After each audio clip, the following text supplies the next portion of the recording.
जो मोदी सरकार विपक्ष को भाव तक नहीं देती, चाहे संसद के अंदर हो या संसद के बाहर, विपक्ष से बातचीत में कोई दिलचस्पी नहीं लेती। वही मोदी सरकार अब अचानक से ऑल पार्टी मीटिंग क्यों करना चाहती है? क्यों पूरे विपक्ष को मीटिंग के लिए बुलाया गया है? सवाल तो खड़े होना लाजमी है। दरअसल बड़ी बात यह है कि इजराइल, अमेरिका और ईरान की जो जंग चल रही है उसे 24 दिन पूरे हो चुके हैं। अब 24 दिन तक तो मोदी सरकार को विपक्ष की याद आई नहीं, यहां तक कि विपक्ष की आवाज को ही दबाने की कोशिश हुई, ये कहकर कि जंग हमारे यहां थोड़ी चल रही है कि चर्चा की जाए। लेकिन 24 दिन बाद अब अचानक मोदी सरकार की तरफ से विपक्ष को न्योता मिला, ऑल पार्टी मीटिंग यानी सर्वदलीय बैठक बुलाई गई। अब इसके पीछे मोदी सरकार की मजबूरी भी छिपी है और रणनीतिक चाल भी। आपको पूरा मामला समझाते हैं। पिछले 24 घंटों में ऐसी चीजें हुई हैं जिसकी किसी को उम्मीद नहीं थी। दरअसल मोदी सरकार से विपक्ष लगातार कहता रह गया कि जो वेस्ट एशिया में जंग से हालात बने हुए हैं उन पर संसद में बहस करवाइए, लेकिन बहस नहीं हुई। बस विदेश मंत्री एस जयशंकर और पेट्रोलियम मंत्री हरदीप पुरी ने बयान दे दिए और मामला वहीं खत्म कर दिया गया। अब अचानक ऐसा क्या हो गया कि पीएम मोदी को लगा कि उन्हें खुद देश को इस मुद्दे पर संबोधित करना जरूरी है। तो संसद में आकर पहले तो पीएम मोदी एक लिखा हुआ भाषण पढ़कर चले गए। फिर मोदी सरकार ने एक और चौंकाने वाला फैसला किया कि ऑल पार्टी मीटिंग बुलाई जाए। विपक्ष से होने वाली इस मीटिंग से पहले राजनाथ सिंह ने भी एक बेहद अहम मीटिंग ली। अब युद्ध से बिगड़े हालात को क्या पीएम मोदी संसद में भाषण देकर और सर्वदलीय बैठक बुलाकर दुरुस्त कर पाएंगे? लोकसभा में विपक्ष के नेता राहुल गांधी ने तो साफ कह दिया है कि पीएम मोदी से ये नहीं हो पाएगा। उन्होंने इस पूरे मामले में मोदी सरकार की विदेश नीति पर सवाल उठाए और आरोप लगाया कि भारत की विदेश नीति मोदी का व्यक्तिगत प्रोजेक्ट बनकर रह गई है। राहुल गांधी ने कहा कि देश की विदेश नीति आज कॉम्प्रोमाइज्ड है क्योंकि पीएम मोदी खुद कॉम्प्रोमाइज्ड हैं। राहुल गांधी बोले कि मोदी सिर्फ वही करते हैं जो अमेरिका और इजराइल उनसे करवाना चाहते हैं। मोदी कभी भी भारत के हित के फैसले ले ही नहीं सकते और वो साफ दिख रहा है। राहुल गांधी ने आगे बड़ी बात कही कि हमारी विदेश नीति प्रधानमंत्री मोदी की व्यक्तिगत विदेश नीति बन गई है। हर कोई इसे यूनिवर्सल जोक समझता है। डोनाल्ड ट्रंप को ठीक ठीक पता है कि पीएम मोदी क्या कर सकते हैं और क्या नहीं। वहीं इस ऑल पार्टी मीटिंग में आने से राहुल गांधी ने तो साफ इनकार कर दिया है। राहुल गांधी ने कहा कि मैं सर्वदलीय बैठक में शामिल नहीं हो पाऊंगा। वो बोले कि मेरा केरल में पहले से कार्यक्रम तय है। वो मोदी सरकार पर तंज कसते हुए आगे बोले कि ठीक है, ऑल पार्टी मीटिंग बुलाई है, डिबेट होनी चाहिए, पर आपने पूरा ढांचा उड़ा दिया है, अब उसको आप ठीक नहीं कर सकते। राहुल गांधी बोले कि प्रधानमंत्री मोदी तो इसे ठीक कर ही नहीं सकते हैं। जो अमेरिका और इजराइल कहेगा वही प्रधानमंत्री मोदी करेंगे।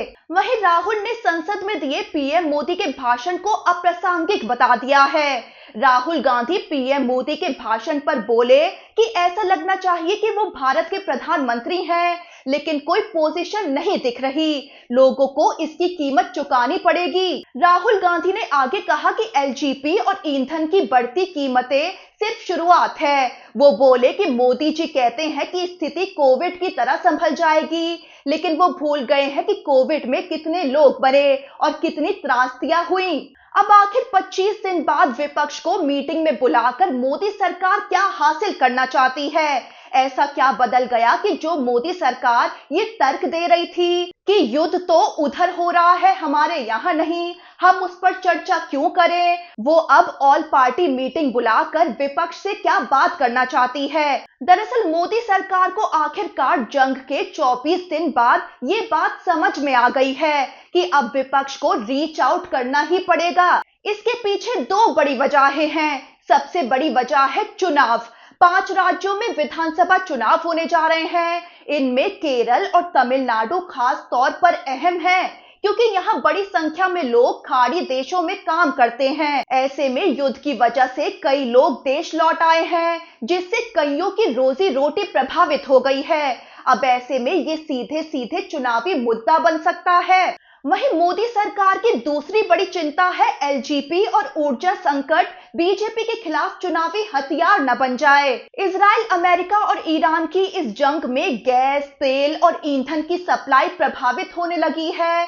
ऐसे में सरकार नहीं चाहती कि ये मुद्दा विपक्ष का चुनावी हथियार बन जाए।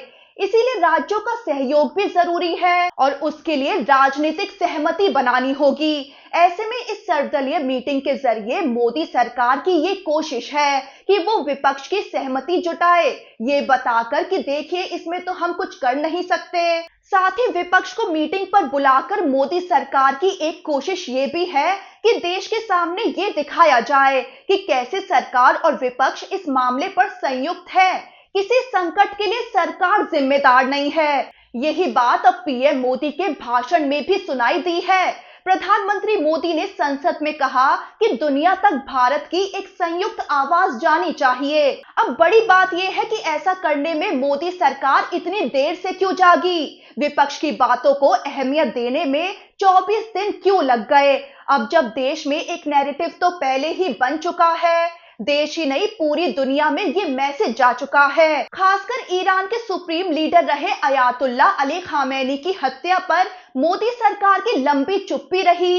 ये अपने आप में नैरेटिव सेट करने वाला कदम था कि मोदी सरकार अमेरिका, इजराइल के सामने झुकी हुई है। अब जब पूरी दुनिया की मीडिया में ये छप रहा है कि अमेरिका युद्ध हार चुका है, अमेरिका इजराइल ने जिस मकसद यानी सत्ता परिवर्तन की चाह के साथ ईरान पर धावा बोला, वो मकसद तो पूरा हुआ नहीं, ना ही अब होता दिख रहा है। ऊपर से ईरान के पलटवार ने अमेरिका और इजराइल को औंधे मुंह गिरा दिया है। ऐसे में अब मोदी सरकार भी मुसीबत में आ गई है। अपनी छवि सुधारने के लिए विपक्ष को बुलाया जा रहा है ताकि देश में मैसेज जाए कि मोदी सरकार बढ़ते संकट को लेकर एक्टिव है। अब एक और बड़ी बात यह है कि क्या अब ऑल पार्टी मीटिंग में पीएम मोदी भी शामिल होंगे या नहीं, क्योंकि ऐसा देखने को मिला है कि जब भी कभी सर्वदलीय बैठक हुई तो मोदी आते नहीं हैं। शुरुआत में तो यानी 2014 के बाद जब मोदी सरकार बनी थी तब तो कुछ मीटिंग्स में, ऑल पार्टी मीटिंग्स में पीएम मोदी आते थे, लेकिन फिर पीएम मोदी ने इस तरह की मीटिंग्स में आना बंद कर दिया। अब वो विपक्ष से किसी भी तरह की मीटिंग में आते ही नहीं हैं। यहाँ तक कि विपक्ष का तो ये भी आरोप है कि अब तो सीनियर मिनिस्टर भी शामिल नहीं होते हैं। हालांकि अब इस सर्वदलीय मीटिंग में पीएम मोदी का शामिल होना जरूरी हो गया है। पीएम मोदी को इस मीटिंग में इसलिए भी होना चाहिए क्योंकि विपक्ष के नेता ये मुद्दा उठा सकते हैं कि इस युद्ध से ठीक 2 दिन पहले पीएम मोदी इजराइल गए थे तो प्रधानमंत्री ने एक स्टैंड लिया था कि भारत इजराइल के साथ खड़ा है। तो अब जब अमेरिका, इजराइल और ईरान की जंग से दुनिया भर में संकट खड़ा हो रहा है और भारत पर भी इसका असर पड़ रहा है, तो प्रधानमंत्री मोदी को विपक्ष के सामने मीटिंग में शामिल होना ही चाहिए। अब पीएम मोदी को विपक्ष के सवालों का भी जवाब देना जरूरी हो गया है। तो विपक्ष तो डिमांड करेगा ही कि पीएम मोदी भी सर्वदलीय बैठक में शामिल हो। वहीं आपको ये भी बता दें कि अक्सर ऐसी बैठकों में कई संवेदनशील बातें सार्वजनिक नहीं की जाती हैं। बंद कमरे में सरकार विपक्ष को भरोसे में लेती है। बाहर आकर भले ही आलोचना हो जाए, लेकिन अंदर राष्ट्रीय हित पर आम सहमति बन जाती है।